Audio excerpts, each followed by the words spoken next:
ஓய்வு நாள் நல்ல நாள், மகிமையில் கன நாள். ஓய்வு நாள் நல்ல நாள், மகிமையில் கன நாள். மகிமையாகவே எப்போதும் இருக்கும், மகிமையாகவே எப்போதும் இருக்கும்.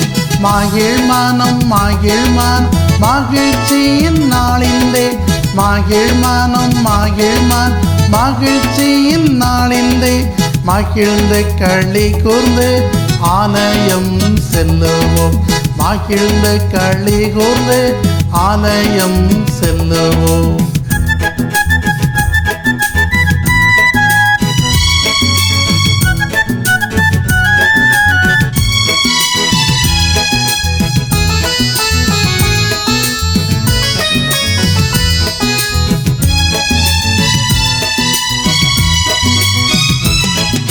மகிழ் மனம் மகிழ் மனம் மகிழ்ச்சியின் நாளிலே. மகிழ்ந்து களி கூர்ந்து ஆலயம் செல்லுவோம், மகிழ்ந்து களி கூர்ந்து ஆலயம் செல்லுவோம். உங்களோடு கூட நான் சிந்திக்கும்படியாக எடுத்துக்கொண்ட ஒரு தலைப்பு ட்ரினிட்டி, திருத்துவம். எப்பொழுதுமே சர்ச் கேலண்டரில் பெந்தேகோஸ்தே ஞாயிறுக்கு அடுத்து வருவது திருத்துவ ஞாயிறு தான். திருத்துவ ஞாயிறு, ட்ரினிட்டி சண்டே, எப்பொழுதும் பரிசுத்த ஆவியானவரின் பண்டிகைக்கு அடுத்த வாரம் திருத்துவ ஞாயிறாக ஆசரிக்கப்படுகிறது, ட்ரினிட்டி சண்டே. ஒருவேளை நம்மளை மாதிரி ஒரு இண்டிபெண்டன்ட் பெந்தேகோஸ்தே சர்ச்சஸ்க்கு அதை பற்றி உள்ள ஒரு அவேர்னஸ் இருக்காது. அட்வென்ட்னா என்ன, லெந்துனா என்ன அப்படிங்கிறது நிறையா இண்டிபெண்டன்ட் சர்ச்சஸ் தெரியாது. ஒருவேளை நான் அவ்வப்போது சில சமயத்தில் உங்களோடு கூட பகிர்ந்து கொள்வது உண்டு. ஏனென்றால் நான் மெயின்லைன் சர்ச்சிலேருந்து வந்தபடினாலே அதை குறித்த அத்தனை விளக்கங்களும் எனக்கு தெரியும். ஆகவே சில சமயங்களிலே அந்த லெந்து, அட்வென்ட் இப்படிப்பட்ட சீசன் வரும்போது அதை குறித்து உங்களோடு நான் சொல்வது உண்டு. கடந்த வாரத்திலே பரிசுத்த ஆவியானவருடைய பண்டிகை பெந்தேகோஸ்தே ஞாயிறு, இயேசு உயிர்த்தெழுந்து அந்த நாளிலிருந்து 50வது நாள் என்பதை குறித்து உங்களோடு கூட கடந்த வாரத்திலே கூட நான் சொன்னேன். அதற்கு அடுத்த வாரம் வருவது தான் திருத்துவ ஞாயிறு, ட்ரினிட்டி சண்டே. இன்னைக்கு திருத்துவம் அப்படி என்று சொல்லுவோம் போது, ட்ரினிட்டி என்று ஒரு வார்த்தையை நான் பயன்படுத்தும் போது நிறைய பேருடைய மனதில் வருவது, இன்னும் ஒரு ஏர்லி ஸ்டேஜில் இயேசுவை பின்பற்ற மக்களுக்கு வருவது, ஒரு கடவுளா 3 கடவுளா, அப்படிப்பட்ட ஒரு குழப்பம் மக்களுக்குள்ள என்ன செய்து வந்துரு. பிதாங்கிறாங்க, குமாரனுங்கிறாங்க, பரிசுத்த ஆவிங்கிறாங்க. இந்த 3 தனித்தனியா அல்லது 3 ஒன்றா, இப்படி நிறைய குழப்பங்கள் என்ன செய்து இருக்குது. ஆனால் வேதம் நமக்கு தெளிவாக எல்லாத்தையுமே கற்றுக் கொடுக்கிறது. திருத்துவம் என்கிற வார்த்தை வேத புத்தகத்திலே கிடையாது. You cannot find it, the word Trinity in the Bible. You will never find it. It is not written in the Bible. ட்ரினிட்டிங்கிற வார்த்தை வேதத்தில் திருத்துவங்கிற இருக்காது. ஆனால் திருத்துவ தன்மைகள் இருக்கிறது, திருத்துவ தத்துவம் இருக்கிறது, திருத்துவ கொள்கைகள் இருக்கிறது, திருத்துவ அமைப்பு இருக்கிறது. அதை மறுக்க முடியாது, அதை நிராகரிக்க முடியாது, அதை ஏற்றுக்கொள்ளதான் முடியும். என் அன்புக்குரிய தேவனுடைய பிள்ளைகளே, ஆகவேதான் திரியேக தெய்வம், ட்ரியூன் காட் என்று சொல்கிறோம். திரியேக தெய்வம் என்பதை ட்ரியூன் காட் என்று சொல்வோம். சில சமயத்தில் நல்ல ஒரு ட்ரெடிஷ்னலாக உள்ள கிறிஸ்டியன் ஃபேமிலியிலேருந்து வருவாங்க, தெரியும் எத்தனை குடும்பத்தில் அப்படி இருப்பாங்கன்னு தெரியல. பட் ஒரு குடும்பத்தில் திருமண காரியங்கள் வரும்போது அந்த பத்திரிக்கையை, முதல் பத்திரிக்கையை அதை எழுதுவாங்க. நான் என்னுடைய கிராண்ட் பேரண்ட்ஸ்லாம் அதை எழுதுறதை பார்த்துருக்குறேன். சரிண்ணா, என்னுடைய கிராண்ட் பேரண்ட்ஸ் காலத்துலேருந்து நான் அதை அவங்க எழுதுறதை நான் பார்த்துருக்கேன். அந்த என்னுடைய ஃபேமிலியில் அந்த முதல் பத்திரிக்கையை அடித்து வந்த உடனே திரியேக தெய்வம் அப்படின்னு ஒரு அந்த பத்திரிக்கையில் என்ன செய்வாங்க, பேர் எழுதிடுவாங்க. ஃபஸ்ட்டு திரியேக தெய்வம்னு எழுதி வச்சுட்டு அதான் மற்ற பத்திரிக்கை மற்றவங்களுக்கு கொடுப்பாங்க. ஏன்னா முதல் பத்திரிக்கை அது ஆண்டவருக்குன்னு ஏன்னா அது ஒரு வழக்கமாக இருக்குது. ஒருவேளை அதை நீங்கள் செய்யுங்கன்னு நான் சொல்லலை. எதற்காக சொல்லுகிறேன்னா, அப்பவுமே அந்த மூதாதையர்களுக்கு அந்த திரியேக தெய்வம்ங்கிற கான்செப்ட் இருக்குது அப்படிங்கிறத சொல்ல வரேன். அதை புரிஞ்சுருங்க. ஆனால் நீங்களும் கல்யாண கல்லில் திரியேக தெய்வம் எழுதி வைக்கணும் போல தெரியுது. அப்படி யோசிச்சிடக்கூடாது, அப்படி யோசிச்சிடக்கூடாது. அது நீங்கள் யாருக்குனாலும் கொடுங்க. சிலரில் பாஸ்டருக்கு முதல்ல போய் கொடுப்பாங்க, அல்லது குடும்பத்தில் ரொம்ப பெரியவங்களுக்கு யாருக்காவது கொடுப்பாங்க. அது உங்களை பொறுத்தல. ஏன் என்று சொல்கிறேன்னா, இன்றைக்கு திரியேக அந்த வார்த்தை இன்றைக்கு வழங்கலை, இது என்றைக்கோ வழங்கி கொண்டிருக்கிறது. பல வருடங்களுக்கு முன்பதாக மூதாதையர்கள் கூட அந்த கிறிஸ்தவ, ஒருவேளை என்ன பொறுத்தல நான் பரம்பரை கிறிஸ்தவன் சரிதானா, பல ஜெனரேஷனுக்கு கிறிஸ்தவன் சரிதானா, அதனால அப்பமே அந்த காரியங்கள் தொண்டு தொட்டு இருக்கின்ற ஒரு காரியமாக இருக்கிறது. அன்புக்குரிய தேவனுடைய பிள்ளைகளே, அப்படி என்றால் அந்த ட்ரியூன் காட், திரியேக தெய்வம் என்பதை குறித்து எப்படி நாம் புரிந்து கொள்வது? 3 கடவுளாக எடுக்கிறேன். ஒரு சிம்பிளாக ஒரு உதாரணத்தோடு நான் துவக்க விரும்புகிறேன். இதை குறித்து எத்தனை மணிக்கணக்காக பேசி கொண்டு இருக்கலாம், 4 கணக்காக பேசிக்கொள்ளிருக்கலாம். இதை குறித்து நிறைய இறையியல் வல்லுநர்கள் நிறைய காரியங்கள் சொல்லியிருக்கலாம். அதெல்லாம் சொன்னால் உங்களுக்கு ஒன்றுமே மண்டையில் ஏறாது சரியா. அதை சொல்லி நான் நேரத்தை வீணாக்க விரும்பலை. உங்களுக்கு புரியும்படி சில காரியங்களை மட்டும் நான் சொல்லி முடிக்கிறேன் சரிதானா. சரி, இப்போ நீங்கள் என்னை பார்க்குறீங்க, உங்கள் பாஸ்டரை பார்க்குறீங்க சரிதானா. நான் என்னுடைய மனைவிக்கு ஒரு கணவர், என்னுடைய மகனுக்கு ஒரு தகப்பன். சரி, உங்களுக்கு நான் ஒரு போதகர் எடுத்தேன்னா, நான் ஒருத்தன் தான், நான் சிங்கிள் இண்டிவிஜுவல் தான். ஆனால் திருச்சபைக்கு ஒரு போதகராக இருக்கிறேன், என் மனைவிக்கு கணவராக இருக்கிறேன், என் மகனுக்கு தகப்பனாக இருக்கேன். அப்போ நான் 3 ஆளா? நான் ஒருவன் தான், பட் ஃபங்க்ஷனலி டிஃப்ரெண்ட். இதே போலதான் இறைவன் ஒருவரே, இறைவன் ஒருவரே, அவர் ஒருவர் தான். அவருடைய தன்மைகளிலே, அவருடைய ஒர்க் அதில் டிஃபர் ஆகிறாங்க.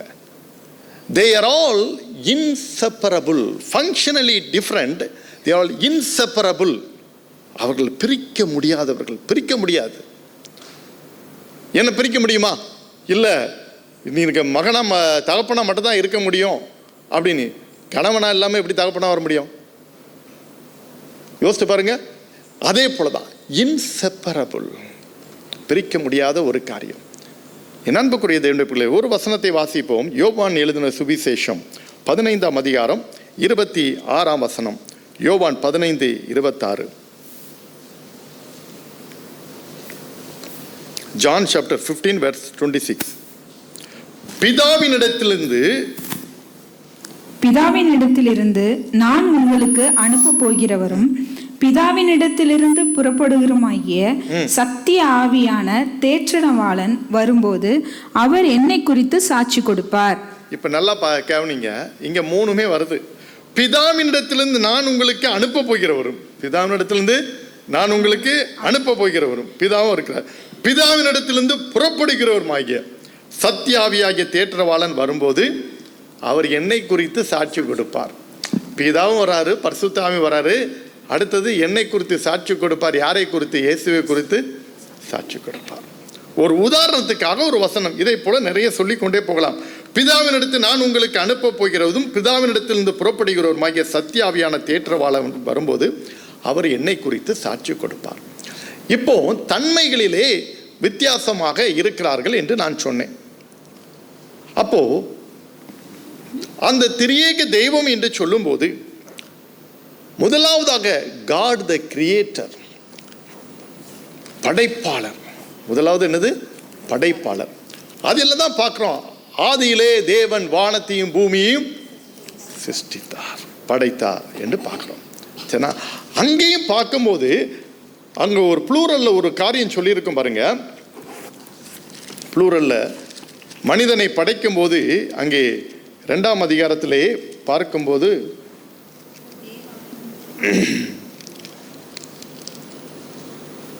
ஆதியாமத்தின் புஸ்தகத்தை எடுத்துக்கொள்ளுங்க.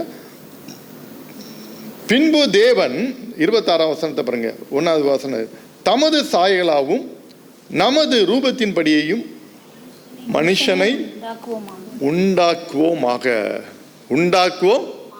It is plurally written. அப்படிப்பட்ட ஒரு காரியம், மனிதனை உண்டாக்குவோமாக.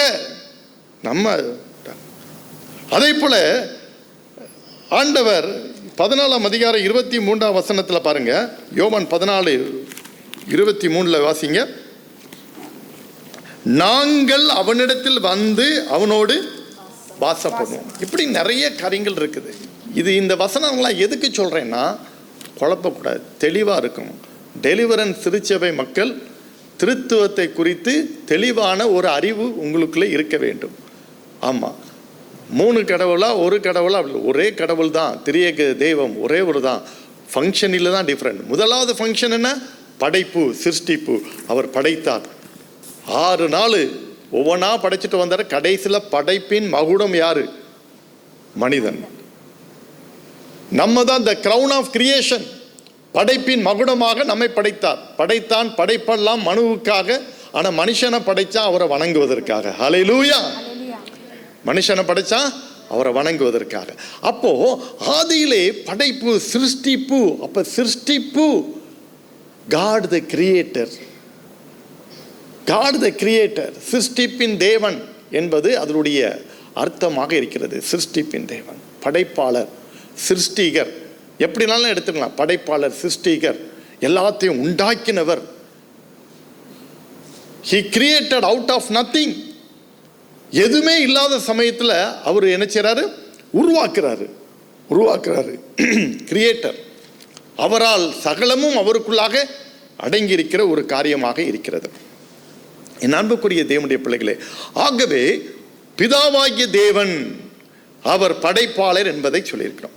2வது, காட் த ரிடீமர், மீட்பர். மீட்பின் பணியை செய்யணும். அப்போ இந்த உலகத்தில் மனுமக்களை படைச்சாச்சு. மனுமக்களை படைச்சதுக்கு ஆண்டவர் என்ன செய்றாரு? துக்கப்படுறாரு.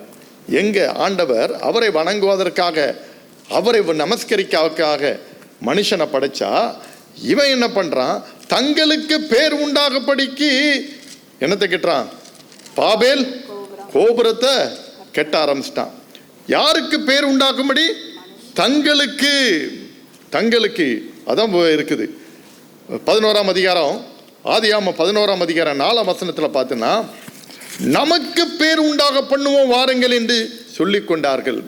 அவர்களுக்கு பேர் உண்டாக பண்ணும், நமக்கு பெருமையை சேர்க்கணும், நமக்கு எல்லா புகழும் வரணும், பேர் உண்டாக பண்ணுவோம் வாருங்கள் என்று சொல்லி.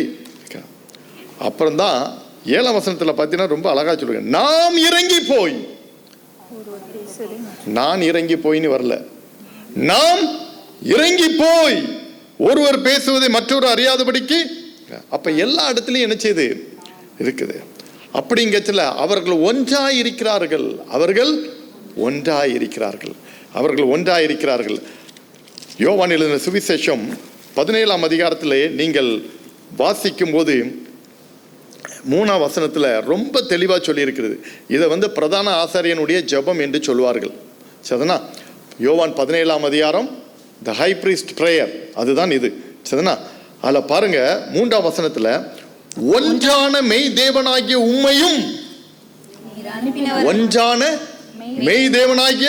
உம்மையும், நீர் அனுப்பினவராகிய இயேசு கிறிஸ்துவையும் அறிவதே ஒன்றான மெய் தேவனாகிய உம்மை. நல்லா புரிஞ்சுக்கணும். இதுக்கு மேலே நமக்கு குழப்பம் வரக்கூடாது. சரினா? ஒரு உதாரணத்துக்காக 2-3 வசனம் சொல்லி அதுக்கு நம்ம அதிலே தெளிவு ஆயிடணும். அப்போ பிதாவாகிய தேவன் படைப்பாளர். அந்த பிதாவாகிய தேவன் எதற்கு குமாரனை அனுப்பினார்? மனுஷ சாயலாக, தெய்வத்தின் சாயலாக, அவருடைய சாயலாக மனுஷனை அவர் படைக்கிறாரு. இந்த மனுஷன் என்ன பண்றான்? பாவத்தில் விழுறான். அப்ப பாவத்தில் இருந்து விழுந்த இவனுக்கு ஒரு பரிகாரத்தை கொடுக்கணும் அப்படிங்கிறக்காண்டி பார்க்குறாங்க. எல்லா வேதங்களும் சொல்லுகிறது, ரத்தம் சிந்துதல் இல்லாமல் பாவ மன்னிப்பு இல்லை. எபிரேயருக்கு எழுதின நிருபத்தில் நம்முடைய திருமறையும் அதை தான் சொல்லுகிறது. ரத்தம் சிந்துதல் இல்லாமல் பாவ மன்னிப்பு இல்லை. அப்போ நம்முடைய பாவங்கள் மன்னிக்கப்படணும்னா ரத்தம் சிந்தப்படணும். மனுஷனுடைய ரத்தத்திற்கு, மனுஷனுடைய பாவத்திற்கு ரத்தம் மிருகத்தினுடைய ரத்தம் சிந்தப்படலாகாது. பழைய ஏற்பாட்டு காலத்தில் அதான் இருந்துச்சு. பழைய ஏற்பாட்டு காலத்தில் கொளுத்த கன்றுகளோ ஆட்டையோ அல்லது கொஞ்சம் ஏழைகள் புறா குஞ்சியையோ கொண்டு போய் பலி செலுத்தினா முடிஞ்சு போச்சு. ஆனால் புதிய ஏற்பாட்டு காலத்தில் வரும்போது அப்படி இல்லை, அப்படி கிடையாது. உன்னுடைய பாவத்தை போக்குவதற்கு பரிசுத்தமான ஒரு ரத்தம் சிந்தப்பட வேண்டும். அப்போ பூமியில பார்க்குறாங்க, அந்த பரிசுத்தமான ஒரு வாழ்க்கை வாழ்ந்த யாராவது ஒருத்தன் இருக்கானா? ஒருத்தர் இல்லை. வேதமே சொல்லிடு, எல்லாரும் பாவம் செய்து தேவ மகிமை அற்றவர்களாகி போய்விட்டார்கள். நன்மை செய்கிறவன் ஒருவனும் இல்லை, ஒருவனாகினும் இல்லை. அப்படிப்பட்ட ஒரு சூழல்ல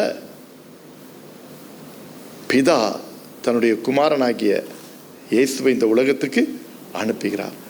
பிதா அனுப்புகிறார் அப்படின்னா என்ன அர்த்தம்? The God took the incarnation. இறைவன் மனித அவதாரம் எடுத்து பூமிக்கு வருகிறார். அதுதான் அதனுடைய அர்த்தம். பிதா அனுப்புறாருன்னா இன்னொருத்தர் அனுப்பல. God took incarnation. இறைவன் மனுஷ அவதாரம் எடுத்து பூமிக்கு இயேசு என்கிற நாமத்தினாலே அவர் வருகிறார். அவர் தான் மீட்பர். இயேசு என்கிற நாமத்தினாலே வர்ற. ஏனென்றால் அவருக்கு பெயரை இரட்சகர் என்று தானே சொல்கிறார்கள். நம்மை மீட்பதற்காக, ரட்சிக்கும்படிக்காக இறைவன் மனுஷ அவதாரம் எடுத்து பூலோகத்தில் இறங்கி வருகிறார். மனுஷ அவதாரம் எடுத்து பூலோகத்தில் இறங்கி வருகிறார். என் அன்பு தேவனுடைய பிள்ளைகளே, அப்படிப்பட்ட ஒரு இறைவன் தான் ஆண்டவராக இயேசு கிறிஸ்து இந்த பூலோகத்தில் 33 வருஷம் வாழ்ந்தார். அதற்கு பிறகு மீட்பின் பணிக்காக சிலுவைக்கு என்ன செய்தார்? அவர் சென்றார், தன் ஜீவனையே கொடுத்தார், இரத்தத்தை சிந்தினார். அந்த இரத்தத்தினால் நமக்கு இன்றைக்கு மீட்பு. இயேசு கிறிஸ்துவின் ரத்தம் சகல பாவங்களையும் நீக்கி சுத்திகரிக்கும் என்று வேதத்தில் வாசிக்கிறோம்ல, 1 யோவான் 1:7.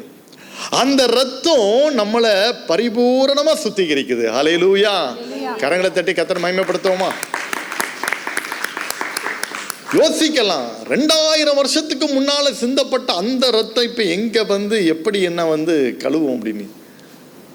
அந்த ரத்தம் வர நீ அதை நம்பணும், விசுவாசிக்கணும். எஸ், அந்த விசுவாசம் தான், அந்த நம்பிக்கை ரத்தம் என்னை கழுவும் முடியல. உன்னை பாவமர கழுவி சுத்திகரிப்பதற்கு ஆண்டோடைய ரத்தம் இன்றைக்கும் அது வல்லமை உள்ள ரத்தமாக இருக்கிறது. ஹல்லேலூயா, ஹல்லேலூயா. மீட்பர், பாவிகளை ரட்சிக்க இயேசு கிறிஸ்து இந்த உலகத்தில் வந்தார். ஒரு மனுஷனும் கெட்டு போவது என்னுடைய சித்தமல்ல, சித்தமல்ல. நீதிமான்களே அல்ல, பாவிகளையே அவர் ரட்சிக்க வந்தார். அப்படின்னா அவர் மீட்பர் பணி, காட் த ரெடீமர் என்று சொல்லுவோம். மீட்பின் தெய்வம் முதலாவது சொன்னேன், சிருஷ்டிப்பின் தெய்வம். ரெண்டாவதாக மீட்பு. ஒரே ஆள் தான், ஃபங்க்ஷனலி டிஃப்ரெண்ட். முதலாவது படைப்பின் காரியத்தை பண்றாரு. முதல்ல எடுத்த உடனே அவர் மீட்பராக வந்திருந்தானா யார் இருந்திருப்பா? ஒன்று சொல்லுங்க. இறைவன் வந்த திப்புன்னு வந்த உடனே அவுட் ஆஃப் நத்திங், எதுவுமே இல்லை, ஒன்றுமே இல்லை, மனுஷனும் கிடையாது, ஒன்றும் கிடையாது, எதுவுமே படைக்கலை, படைப்பே இல்லை. டைரக்டா அவரு நான் மீட்பராக இந்த உலகத்துக்கு வந்து விட்டேன் அப்படின்னு சொல்லும்போது யார் இருப்பா? யார் மீட்கப்படுவாங்க? சொல்லுங்க, வாய் திறந்து சொல்லுங்க.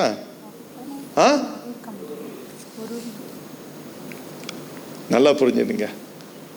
அதுதான் இறைவனின் அந்த செயல்பாடை நம்ம அட்மையர் பண்ணணும், அட்மையர் பண்ணணும். அவர் எல்லாவற்றையும் படைத்து, அந்த படைப்பாளர் படைத்து ஜனங்கள் வழி தவறி போகும்போது அவரை மீட்கும்படியாக திருப்பி அவர் மனுஷாவதாரம் எடுத்து என்ன செய்றாரு? வந்துடுறார். அதுதான் நம்ம இயேசுவின் ரத்தத்தினால நம்ம கழுவப்பட்டிருக்கணும், நம்ம பாவத்திலிருந்து விடுதலை பெற்றிருக்கணும், மன்னிப்பு பெற்றிருக்கணும். அதெல்லாம் செய்கிறோம். இந்த ப்ராசஸ்லாம் அது நமக்காக இந்த உலகத்திலே பரிசாக வந்தாரே தேவகுமாரனாக இயேசு. He is the son of God, son of man. எல்லாம் அவர் தான், ட்ரியூன் காட்ல இருக்குது. இப்படிப்பட்ட ஒரு பணி, மீட்பின் பணியை அவர் முடிச்சுட்டு உயிர்த்தெழுந்த தெய்வம், உயிர்த்தெழுந்தவராக, அதுதான் கடவுள் என்பதுக்கு அத்தாட்சி. அதுதான் சரினா ஏன் இயேசுவை தெய்வம்னு சொல்கிறோம் அவர் எனக்காக சிலுவையில் இரத்தத்தை சிந்தினார், அதுவும் பாவத்தை போக்குவதற்காக, அதுவும் பாவத்தை போக்குவதற்காக இரத்தத்தை சிந்தினார், மீட்பின் பணியை செய்வதற்கு இரத்தத்தினார். அவர் கடவுள் என்பதை நிரூபணமாக்குறது எங்க? உயிர்த்தெழுதலில் தான் அங்கே நிரூபணமாகுது. கரங்களை தட்டி கர்த்தரை மகிமைப்படுத்துங்க. ரெசரக்ஷன்ல தான் அவர் ப்ரூஃப் பண்றது, I am the only God, there is no other Godங்கிறத ப்ரூஃப் பண்றது எங்க? ரெசரக்ஷன் தான், உயிர்த்தெழுதலில் தான் அங்கே ப்ரூஃப் பண்றாரு. இன்னைக்கு மரித்து உயிரோடு கூட இருக்கிற ஒரே நபர் ஆண்டவராகிய இயேசு கிறிஸ்து. ஹல்லேலூயா. அதனால தான் நம்ம அவரை தெய்வம்ங்கிறோம், அதனால தான் தெய்வம்னு சொல்றோம். அவர் உயிர்த்தெழுந்து அவர் 40வது நாள் அவர் விண்ணுக்கு எழுந்து போயிட்டார். சரிண்ணா, போகும்போது தான் அவர் சொல்றாரு, அடுத்தது தான் காட் த கம்ஃபர்டர், தேற்றரவாளனாகிய தேவன். அவர் போகும்போது சொன்னாரு, நான் போறேன், போயிட்டு எனக்கு பதிலாக பரிசுத்த ஆவியானவரை உங்களுக்கு நான் அனுப்புவேன் அப்படின்னு சொல்றேன். யோவான் 14ஆம் அதிகாரம் 18ஆம் வசனத்தை பாருங்க. நான் உங்களை திக்கற்றவர்களாக விட மாட்டேன், உங்களை தனித்து விட்டு போக மாட்டேன். படைப்பாளர் இருக்கச்சில பிதாவாகிய தேவன் இருந்தார், குமாரன் மீட்பின் பணியை செய்திருக்கிறாரு. இப்ப குமாரன் பரலோகத்துக்கு எடுத்துக்கொள்ளப்பட்ட பிறகு அந்த இடம் இப்ப எம்டியா பூலோகத்தில் இருக்கு, அதனால நான் விட்டுற மாட்டேன். போயிட்டு என்ன சொல்றாரு, நான் உங்களுக்கு பரிசுத்த ஆவியானவரை நான் அனுப்புவேனி அவர் வாக்கு கொடுத்துட்டு போயிருக்கிறார். ஹல்லேலூயா. பரிசுத்த ஆவியானவரை உங்களுக்கு நான் அனுப்புவேன் என்று கொடுத்தார். சத்தியா யோவான் 16:13ஆம் வசனத்தில் பார்த்தீங்கன்னா, சத்திய ஆவியாகி அவர் வரும்போது உங்களை சகல சத்தியத்திற்குள்ளும் நடத்துவார். சத்திய ஆவியாகி அவர் வரும்போது சரிண்ணா. இன்னும் பாருங்க, ஆண்டவர் சொல்றாரு 17ஆம் வசனத்தில் பாருங்க, 16-17, அதே 16ஆம் அதிகாரம் யோவான் 16:17, நான் பிதாவின் இடத்திற்கு போகிறபடினால் கொஞ்ச காலத்திலே என்னை காணாதிருப்பீர்கள், மறுபடியும் கொஞ்ச காலத்தில் என்னை காண்பீர்கள். இது எதற்கு சொல்லியிருக்கேன்னா, பிதாவின் இடத்துல போகிறேன்னா அந்த இறைவன் மனித அவதாரம் எடுத்துட்டு திருப்பி அடுத்த ஸ்டேஜுக்கு போறத அந்த காரியத்தை தான் இந்த இதில் போட்டு இருக்குது. காணாதிருப்பேன், மறுபடியும் கொஞ்ச காலத்தில் என்னை காண்பீர்கள். அப்படின்னா he is alive, அவர் உயிரோடு கூட இருக்கிறார் என்பதுதான் அதனுடைய பொருள். அந்த மாதிரி உள்ள காரியங்களை தான் நம்ம பார்க்குறோம். சரி, இந்த பரிசுத்த ஆவியானவர் நமக்கு கொடுக்கப்பட்டது தான் போன ஞாயிற்றுக்கிழமை பார்த்தோம். அவர் உயிர்த்தெழுந்து அந்த உயிர்த்தெழுந்து 40வது நாள் பரலோகத்துக்கு போயிட்டாரு. 50வது நாள் என்ன செய்யுது, பரிசுத்த ஆவியானவர் கொடுக்கப்படுகிறார். அதுவரை இந்த சீஷர்கள் எங்கே இருக்கிறாங்க? எருசலேமில் காத்திருக்காங்க. they were waiting to receive the holy spirit, பரிசுத்த ஆவியை பெறுவதற்காக காத்துக்கிறாங்க. இப்போ பிதாவாகிய தேவனுடைய காலமும் முடிஞ்சிட்டு, படைப்பு இனிமே போய் படைக்கிறதுக்கு ஒன்றும் இல்லை, எல்லா ஜீவராசிகள் எல்லா சிருஷ்டிகள் எல்லாத்தையும் படைச்சு எல்லாமே நோவா பேழைக்குள்ளையும் போயிட்டு திருப்பியும் வெளியே வந்து திருப்பி பழகி பெருகி எல்லாம் வந்துட்டு சரிதானா. என்னை படைக்கிறதுக்கு ஒன்றும் கிடையாது சரிதானா. விஞ்ஞான கண்டுபிடிப்புகள் வந்துட்டு இருக்குதோ அது போயிட்டே இருக்கும் சரினா. புதுசாக உருவாக்குவதற்கு படையை சிருஷ்டிக்க பண்ணுறதுக்கு ஒன்றும் இல்லை. ரெண்டாவது, மீட்பின் பணியும் முடிஞ்சிட்டு, ரத்தம் சிந்தப்பட்டாச்சு. மரித்த கிறிஸ்து இனி பாடினோம்ல, ஈஸ்டர் அன்னைக்கு பாடினோமா இல்லையா? மரித்த கிறிஸ்து இனிமே ரத்தத்தை சிந்த போறதில்ல. மீட்பின் பணியும் முடிஞ்சிட்டு. இப்போ 3வது பணி என்ன நடக்குதுன்னா, இது பரிசுத்த ஆவியானவருடைய காலம். இது கடைசி நாட்களில் மாம்சமான யாவர் மேலே இந்த ஆவியை ஊற்றுவேன்னு என்னைக்கோ தீர்க்கதரிசி எழுதி வச்சிட்டார் சரிண்ணா. இயேசு பிறப்பதற்கு முன்பதாகவே எழுதி வைக்கப்பட்டது. இது கடைசி காலம். மாம்சமான யாவர் மேலும் என் ஆவியை ஊற்றுவேன், தாகத்தோடு இருக்கிறவன் மேலே என் ஆவியை ஊற்றுவேன் ஆண்டவர் சொல்லியிருக்கிறார். என் அன்புக்குரிய தேவனுடைய பிள்ளைகளே, அப்பனா இந்த ஆவியானவரின் காலத்தை நம்ம அல்லத்தட்டக்கூடாது. இது ஒரு கிருபையின் காலம், இரக்கத்தின் காலமாக ஆண்டவர் கொடுத்துருக்கிறார். பழைய ஏற்பாட்டு காலத்தில் கண்ணுக்கு கண்ணு பல்லுக்கு பல்லு அப்படிலாம் இருந்துச்சு. இப்போ அப்படி இல்லை. ஆண்டவர் கிருபையாக இருக்காரு. அவர் போயிட்டு சொல்லியிருக்கிறாரு, நான் வருவேன். அதுதான் அப்போஸ்தலர் 1ஆம் அதிகாரம் 11ஆம் வசனத்தில் பார்க்கும்போது, கலிலேயராகிய மனுஷனே என் வானத்தை அண்ணாந்து பார்த்துட்டு இருக்கா, உன் கண்களுக்கு முன்பதாக எழுந்தருளி போன இந்த இயேசுவானவர் மீண்டும் வருவார். ஹல்லேலூயா. அதுதான் 14ஆம் வசனத்தில் யோவான் 14ஆம் அதிகாரத்தில் ஆண்டவர் அது அழகா சொல்லியிருக்கிறார் பாருங்க. 3ஆம் வசனம், யோவான் 14:3, நான் போய் உங்களுக்காக ஸ்தலத்தை ஆயத்த பண்ணின பின்பு நான் இருக்கிற இடத்துல நீங்களும் இருக்கும்படி நான் மறுபடியும் வந்து உங்களை என்னிடத்தில் நல்லா கவனிங்க. மறுபடியும் வரும். போனவர் திரும்பி வருவார். எப்போ வருவார் தெரியாது, வருவார். எப்போ வருவார் தெரியாது, ஆனால் வருவார். ஆமாம், அப்போ அவர் வருவார் என்பது நம்முடைய கிறிஸ்தவத்தின் நம்பிக்கையாக இருக்கிறது. அப்போனா இந்த ஆவியானவரின் காலத்தில் நம்ம எல்லாரும் என்ன செய்யணும்? ஆயத்தப்படணும், மனம் திரும்பணும், ரட்சிக்கப்படணும், ஆயத்தப்படணும். ரட்சிக்கப்படாதவங்க ரட்சிப்புக்குள்ளே வரணும், ரட்சிக்கப்பட்டவங்க எப்பவும் ஆயத்தமாக இருக்கணும். அதுதான் இங்கே சொல்லப்பட்டிருக்கிறது. எப்பொழுதும் ஆயத்தமாக இருக்கணும். என் அன்புக்குரிய தேவனுடைய பிள்ளைகளே, இன்னைக்கு இதுதான் அந்த திருத்துவத்தினுடைய தன்மை. படைப்பாளர், மீட்பர், தேற்றரவாளர், இவர்களை பிரிக்க முடியுமா? பிரிக்க முடியுமா? இல்லை, இல்லை. பரிசுத்த ஆவியானவர் அவர் ஆழ்தத்துவம் உடையவர். He is a person. அது ஒரு ஆவின்னு நினைச்சிடக்கூடாது. அது ஒரு ஆவி, அலைக்கழிக்கிற ஆவி மாதிரி ஒரு ஆவி போல நினைச்சிடக்கூடாது. He is a person.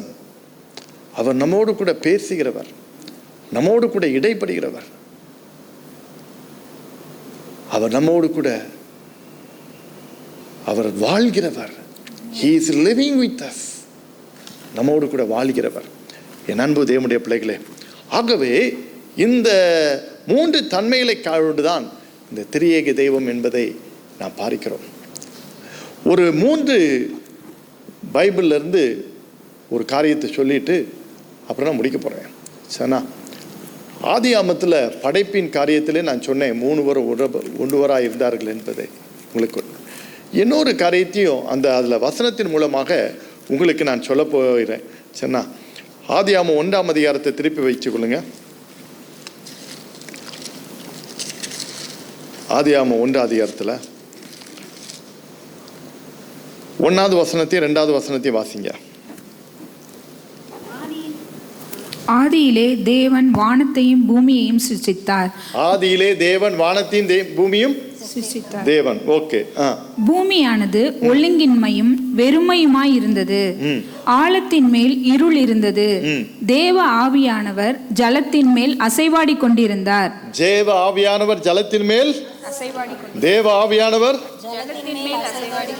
ஓகேவா? இப்போ யோவான் எழுதின சுவிசேஷம் 1ஆம் அதிகாரத்திலையும் 1ஆம் அதிகாரத்தில் 2ஆம் வசனத்தை வாசிங்க. அவர் ஆதியிலே தேவனோடு இருந்தார். அவர் ஆதியிலே தேவனோடு இருந்தார். அவர் ஆதியிலே. இது யாரை குறித்து சொல்லி இருக்கிறது? Refers to Jesus. இப்போ பாருங்க, God the creator, God the comforter, God the redeemer, 3 பேருமே ஆதியாகமும் ஃபர்ஸ்ட்லேயே வந்துட்டாங்க. முதல் 2 வசனத்திலே 3 பேர் இருக்கிறாங்க. அப்படின்னா என்ன அர்த்தம்? 3 தன்மைகளும் நிறைந்த தெய்வம் அங்கே காணப்படுகிறார். 3 ஒருவராய் அங்கே காணப்படுகிறார்கள்.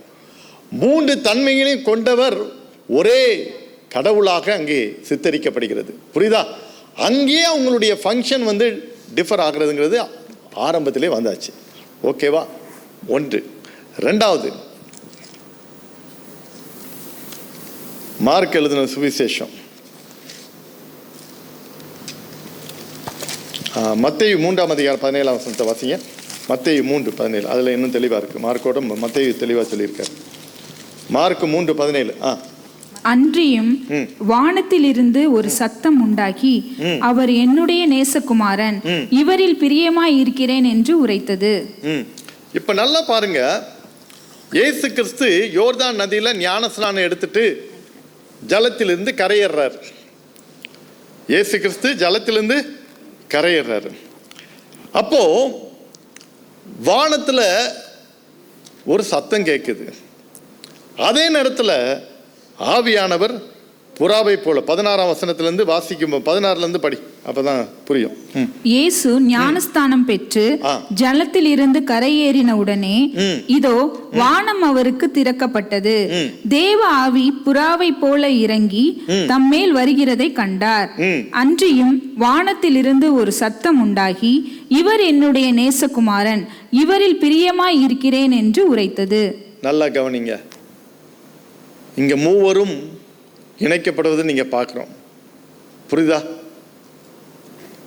இயேசு ஞானஸ்நானம் எடுத்துட்டு வராரு, ஆவியானவர் புறாவை போல இறங்குது, மேல இருந்து ஒரு சத்தம் கேட்குது, இவருடைய நேசகுமாரன்.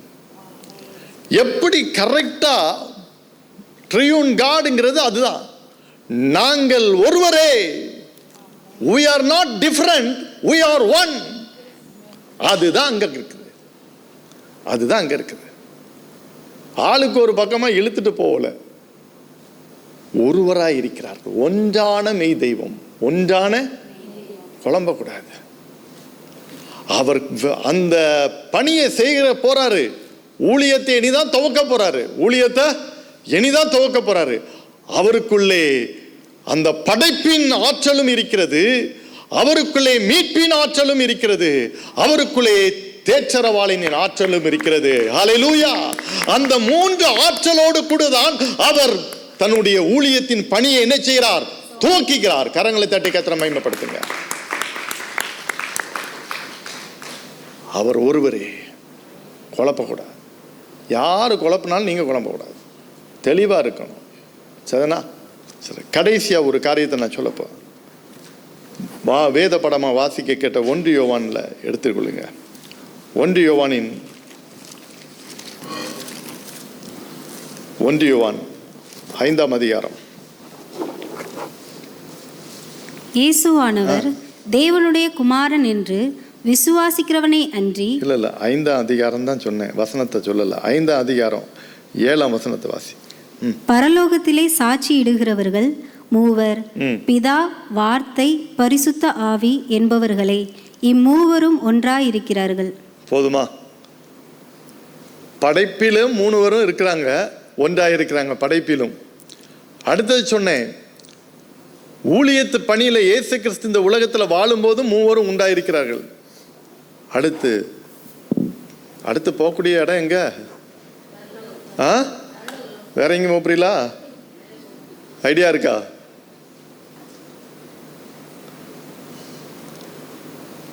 பரலோகத்திலே சாட்சியிடுகிறவர்கள் 3. அங்கேதான் பிதா, வார்த்தை. வார்த்தை யாரு? அதுதான் அந்த வார்த்தை மாம்சமாகி, the word became flesh, God took incarnation, மனுஷ அவதாரம் எடுக்கிறார். அதுதான் வார்த்தை. அடுத்தது பரிசுத்த ஆவி. அங்கே பரலோகத்திலையும் இவங்க ஒன்னாதான் இருக்கிறாங்க. புரிஞ்சுக்கிட்டீங்களா? புரிஞ்சுக்கிட்டீங்களா? இம்மூவரும் ஒன்றாயிருக்கிறார்கள், இம்மூவரும் உண்டாயிருக்கிறாங்க. இதுக்கு மேல சிம்பிளா தெளிவுபடுத்துறதுக்கு இதுக்கு மேல எதுவும் சொல்றதுக்கு இல்லை. சரிண்ணா? அதனால உங்க மனதுல ஆழமா நான் சொன்ன வேத வசனத்தின் மூலமா தான் பேசியிருக்கேன். நானே ஒரு தேரியை உருவாக்கல. எவ்ரிதிங் இஸ் பிப்ளிக்கல் பேஸ்டா. எவ்வளவு உங்களுக்கு சிம்பிளா இதை சொல்ல முடியுமோ அவ்வளவு சிம்பிளா உங்களுக்கு சொல்லியிருக்கிறேன். அதனால இதை குறித்த ஒரு குழப்பமோ சர்ச்சையோ இல்லாம விடுதலையின் திருச்சபையின் மக்கள் இங்கே இன்னைக்கு வந்திருக்க உங்களுக்குள்ள இந்த திருத்துவம், ட்ரினிட்டி தெளிவாக இருக்க வேண்டும், தெளிவாக இருக்க வேண்டும். ஒரு கடற்கரையில் ஒரு சின்ன பையன் விளையாண்டுட்டு இருந்தான். அப்போ அந்த சிறுவன் விளையாடி கொண்டு இருக்கும்போது என்ன விளையாடிட்டு இருக்கானே அப்படியே அங்கே ஒரு பெரியவர் அப்படி போனார். அந்த பையன் என்ன பண்ணான்னா கடல்ல தண்ணியெல்லாம் எடுத்து ஒரு மக்கு, கப்பு, பிளாஸ்டிக் கப்புலாம் இருக்குல்ல, மக்கு, சரி, அதை எடுத்து கடல் தண்ணியெல்லாம் எடுத்து வெளியே அந்த கரையில், கடற்கரையில் ஒரு குழியை தோண்டி சின்ன அந்த தண்ணியெல்லாம் எடுத்து அதில் ஊற்றிட்டு இருந்தான். இந்த பெரியவர் அப்படியே நடந்து போய் பார்த்தாரு. இந்த தம்பியை பார்த்து ஆச்சரியமாக பார்த்துட்டே இருந்தார். கடல் தண்ணியை எடுத்து இதில் ஊற்றிட்டு இருக்கானே அப்படின்ட்டு. கொஞ்ச நேரம் பார்த்துட்டு அந்த தம்பியை கூப்பிட்டு கேட்டார், தம்பி என்ன செய்கிறா அப்படின்ட்டு. நான் கடலை தண்ணியெல்லாம் எடுத்து கடலை வற்ற வைக்க போகிறேன் அப்படின்னு. நான் கடலை வற்ற வைக்க போகிறேன் அப்படின்னு சொல்லிட்டு இருந்தானா. அந்த பெரியவர் சிரித்தாராம். கடல் தண்ணி எடுத்து இன்னைக்கே வற்ற முடியுமா? முடியாது. அந்த பெரியவர் தான் மார்ட்டின் லூத்தர். அந்த மார்ட்டின் லூத்தர் அவர் சொல்றா, இதே போலதான் நீ திருத்துவத்துக்கு ஒரு வரையறை காணணும்னு அதையே நீ போயிட்டே இருந்தீன்னா ஒரு நாளைக்கும் கடல் தண்ணி எப்படி வற்ற வைக்க முடியாதோ அதே போலதான் இந்த திருத்துவத்தையும் நீ முழுமையாக என்ன செய்ய முடியாது, முழுமையாக நீ புரிந்து கொள்ள முடியாது. ஏனென்றால் நம்பர் 1, இட் இஸ் மிஸ்ட்ரி.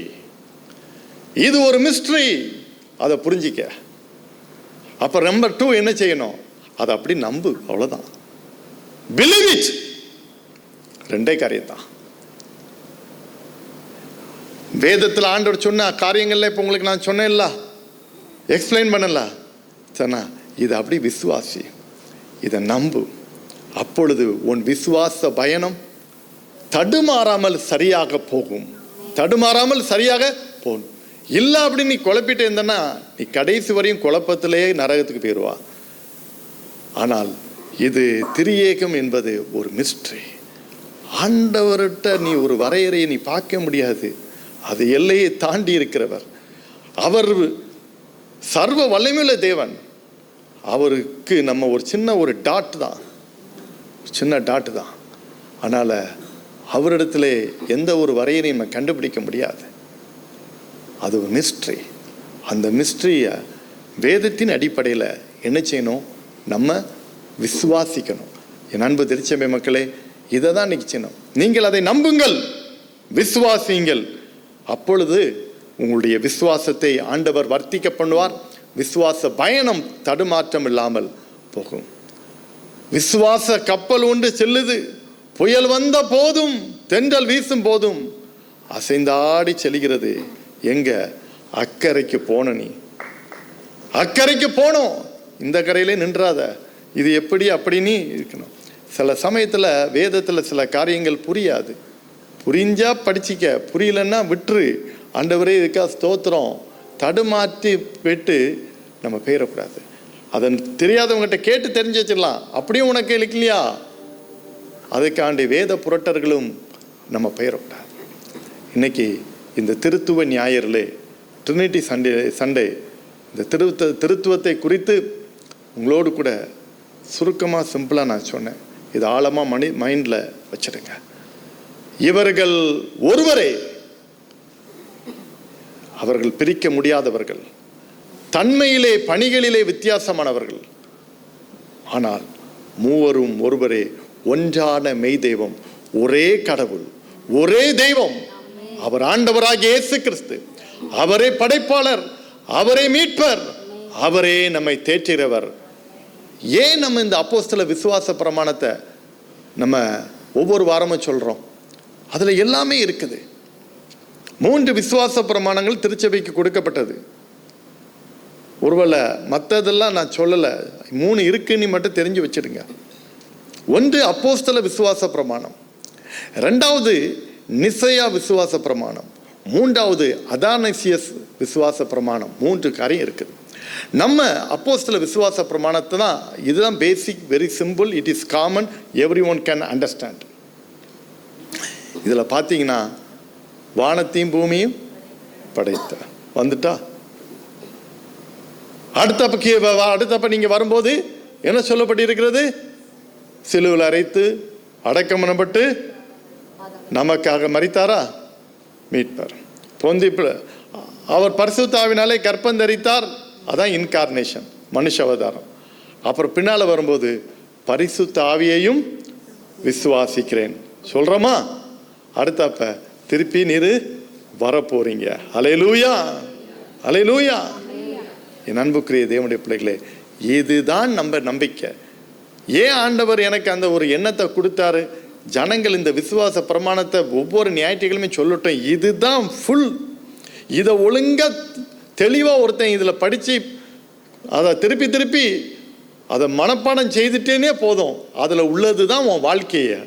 கரங்களை தட்டி கர்த்தரை மகிமைப்படுத்துவோமா? அதை தாண்டி ஒண்ணுமே இல்லைங்க.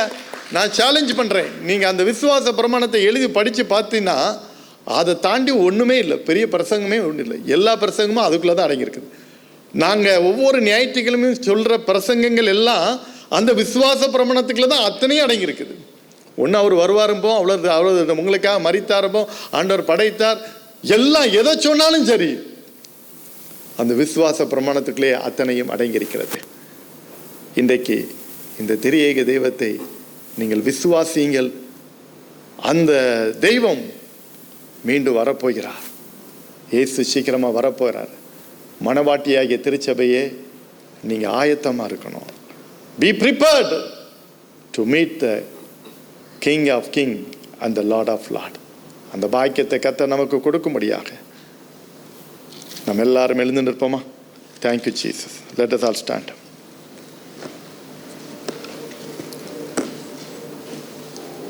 எல்லாரும் எழுந்து நிற்போம். கேட்ட சத்தியத்தை ஒரு நிமிஷம் மனதில் கொண்டு வருவோம். Thank you Holy Spirit. ஒன்றான மெய் தெய்வம், திருத்துவ தெய்வம், அவர்தான் நம்முடைய தேவன்.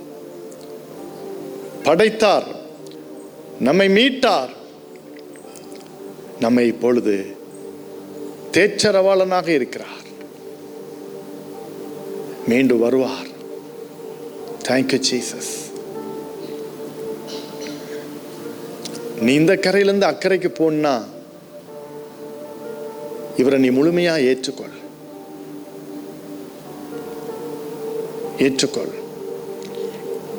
அருமையான ஒரு சம்பவத்தை சொல்லி நான் உங்களுக்கு முடிச்சேன். மார்ட்டின் லூத்தருடைய வார்த்தையோடு, கடல் தண்ணி எப்படி வற்ற வைக்க முடியாதோ அதே போலதான் திருத்துவத்திற்கு நீ ஒரு எல்லையை கண்டுபிடிக்கவே முடியாது. It's a mystery. அது அப்படியே நம்பு, விசுவாசி. எஸ், ஒன்றான மெய் தெய்வமாகிய இயேசுவை இன்னைக்கு உன் வாழ்க்கையில ஏற்றுக்கொள்ள. நம்பு, விசுவாசி, அர்ப்பணி, ஒப்புக்கொடு.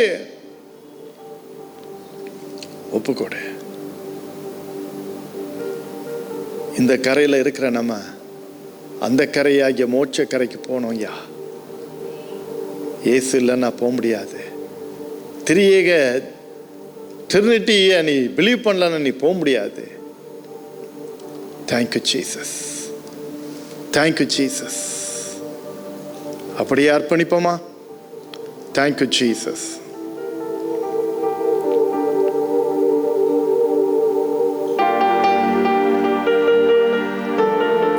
ஜெபத்தோடு கண்களை மூடி, ஆண்டவரே, இந்த திருத்துவ ஞாயிறுல திரியேக தெய்வமாகிய உங்களை நான் நம்புறேன், விசுவாசிக்கிறேன், ஏற்றுக்கொள்றேன். என் உள்ளத்துல வாங்க.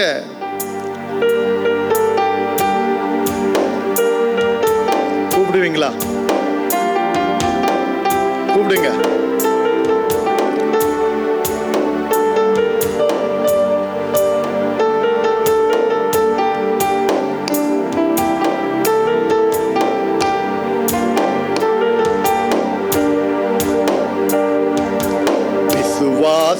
கப்பல் ஒன்று செல்கின்றது, புயல் வந்த போதும் தென்றல் வீசும் போதும் அசைந்தாடி செல்கின்றது.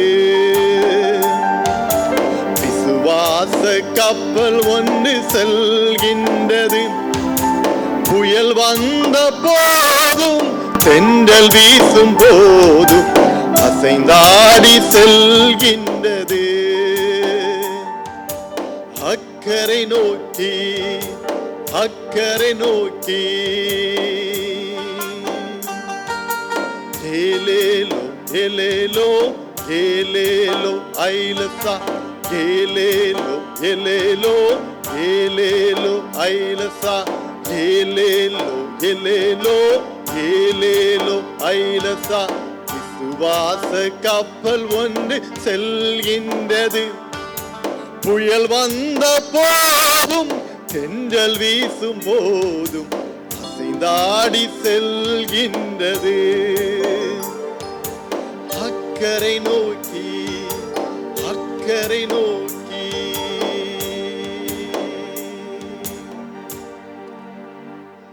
அந்த விசுவாச கப்பல் தான் உன் வாழ்க்கைங்க. எவ்வளவு புயல் கஷ்டம் இந்த வாழ்க்கையில உனக்கு வருது, அலமோதுது, அசைவாடுது, மூழ்கிற சூழ்நிலைலாம் வருது. நீ அக்கறைக்கு போறதுக்கு இந்த திரியேக தெய்வம் உன் கூட இருக்க வேண்டும். அவர் உன் கூட இருக்க வேண்டும். அந்த கரையில கொண்டு போய் உன்னை சேர்த்துருவாரு. இன்னைக்கு உன் வாழ்க்கையில அவரை கூப்பிடு, அழைத்துக்கொள், ஏற்றுக்கொள், நம்பு, விசுவாசி. தகப்பனே, இந்த பிரார்த்தனையில் என்னோடு கூட இணைந்திருக்கிற உடைய பிள்ளைகள் ஒவ்வொருவருக்காக ஜெபிக்கிறேன். யாரெல்லாம் உண்மையா திரியேக தெய்வமாகிய எங்கள் கடவுளே, எங்க உள்ளத்துல வாரும், எங்க பயணத்துல, வாழ்க்கை பயணத்துல எங்க கூட இருங்கப்பா. நீர் ஒருவரே தெய்வம். உம்முடைய தன்மைகளிலே மாறிப்பட்டு இருந்தாலும் நீர் ஒருவராய் இருக்கிறீர். அதற்காக நன்றி அப்பா. ஒரே தெய்வம், ஆண்டவராகிய இயேசு கிறிஸ்து. He is the only God. அவர் ஒருவர் தான் தெய்வம். அவர் மரித்தார், உயிர்த்தெழுந்தார், இன்றும் ஜீவிக்கிறார். ஆகவே அவர் தெய்வம். இந்த இயேசுவை நோக்கி இன்னைக்கு யாரெல்லாம் கூப்பிடுகிறார்களோ, ஜெபிக்கிறார்களோ, யூடியூப்ல பார்த்து கொண்டு இருக்கும் போது யாரெல்லாம் கர்த்தாவை நோக்கி ஜெபிக்கிறார்களோ, வேண்டுகிறார்களோ, அவர்களையும் நீர் ஆசீர்வதியும், ஆசீர்வதியும். ஒன்றான மெய் தெய்வமாகிய நீர் உம்முடைய ஜனங்களை ஆசீர்வதித்து உம்முடைய கிருபைகளை அவர்கள் மீது பொழிந்தருளும்படியாக ஜெபிக்கிறேன். யாருக்கும் திருத்துவத்தை குறித்த தடுமாற்றங்கள், குழப்பங்கள் இனிமேல் வராதபடி காத்துக்கொள்ளும். இதில் தெளிவாக இருந்து இவர்கள் மூலமாக அநேகர் தெளிவுபடுத்தப்பட நீர் உதவி செய்யும்படியா நான் ஜெபிக்கிறேன். எல்லா துதி கன மகிமையெல்லாம் உமக்கே செலுத்துகிறோம். நீர் ஏற்றுக்கொள்ளும். இயேசுவின் நாமத்தில் வேண்டிக் கொள்கிறோம் பிதாவே, ஆமென்.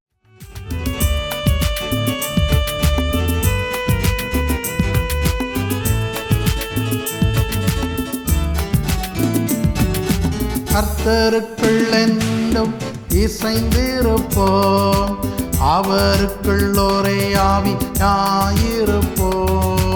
கர்த்தருக்குள் என்றும் இசைந்திருப்போம், அவருக்குள் ஒரே ஆவியாயிருப்போம். ஆவியினாலும் சரீரத்தினாலும் மகிமை செலுத்திடுவோம்.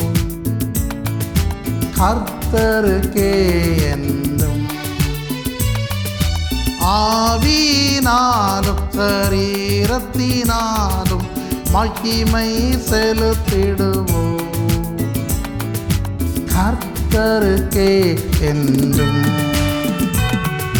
தேவனின் ஆலயமே,